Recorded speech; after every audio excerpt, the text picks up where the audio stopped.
कि एक बार श्री नारद जी नारायण नारायण करते हुए हिमालय की कंदराओं के आसपास से गुजर रहे थे। उन्होंने तब देखा एक बड़ी सुंदर सी गुफा है।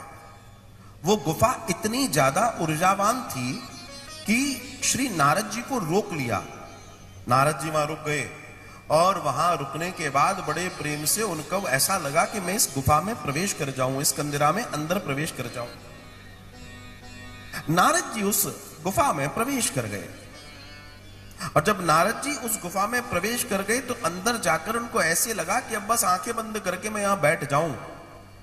नारद जी बैठ गए और नारद जी ने आंखें बंद करी तो ऐसी बंद करी कि युग बीत गए, कल्प बीत गए। जिन नारद के ऊपर दक्ष का श्राप है कि तुम एक घड़ी से ज्यादा कहीं ठहरोगे तो तुम्हारा सर फट जाएंगे, कई टुकड़े हो जाएंगे, तुम समाप्त हो जाओगे, आखिर वो नारद तप में कैसे बैठ गए? ये बहुत बड़ा सूत्र है। मैं आपको बहुत साधारण शब्दों में समझाने का प्रयास करता हूं क्योंकि यहां सभी लोग, माताएं बहनें सभी लोग बैठे हैं। कौन कितना क्या है ये मुझे नहीं मालूम। मेरी कोशिश होगी मैं सरल शब्दों में आप तक बात पहुंचाऊं ताकि सबको समझ में आ जाए। मैं बहुत क्लिष्ट बोलूंगा तो उसका कोई फर्क नहीं पड़ता, वो मेरे को ही थोड़ा गुदगुदाएगी कि मैंने बहुत क्लिष्ट बोल दिया, मैंने बड़ा बड़ा शब्द बोल दिया, उससे कुछ होगा नहीं जब तक मैं आप तक अपनी बात ना पहुंचा पाऊं। मेरा यही एक निवेदन है।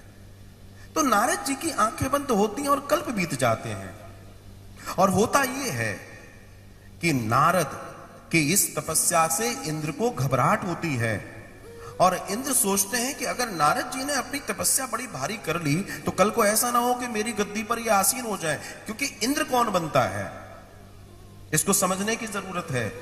इंद्र कौन बनता है? जिसका तप जितना ज्यादा हो जाए वो इंद्र हो जाता है, जिसका तप जितना ज्यादा हो। और इंद्र आप और हमसे अपने तप को बढ़ाता रहता है। हम और आप भी गलती करते हैं और इंद्र का तप बढ़ जाता है, इंद्र की आयु बढ़ जाती है। कैसे जानना चाहेंगे कि हमारी गलतियां वो कौन सी हैं जिससे इंद्र को शक्ति मिलती है? आप सभी लोग जब अपने घर में पूजा करते हैं, आप सभी लोग जब अपने घरों में पूजाएं करते हैं तो पूजा करते समय अगर आप आसन का उपयोग नहीं करते हैं तो आपकी जितनी पूजा की ऊर्जा है, जितना पूजा आपने की है उसका फल आपको नहीं मिलता, इंद्र को मिलता है। इसलिए हम जीरो रह जाते हैं। पहली चीज। दूसरी बात, अगर आप आसन का भी उपयोग करते हैं, ध्यान दीजिएगा, बहुत बारीक चीजें हैं जो गलतियां हम सामान्य रूप से कर रहे हैं, अगर इतना भर सुधार लिया तो जीवन बदल जाएगा।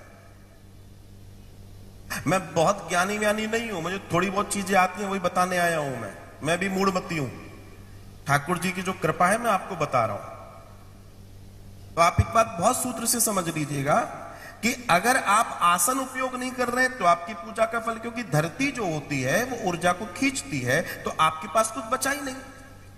एक चीज। दूसरी बात, अगर आप आसन का भी उपयोग कर रहे हैं और पूजा करते से ही आपने आसन को प्रणाम करके घड़ी करके नहीं रखा तो भी इंद्र ले गया, आपके बाद तुरंत वो बैठ जाता है। बोलो राधे। हाँ, अभी धीमे धीमे समझ में आएगा, ओ हमसे भी तो गलती हो रही है ना।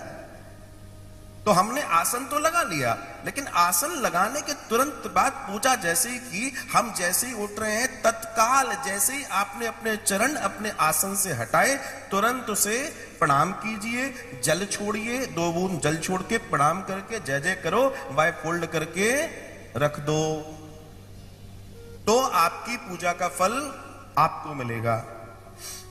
समझ में आ गया अच्छे से? हाँ, अब ठीक है।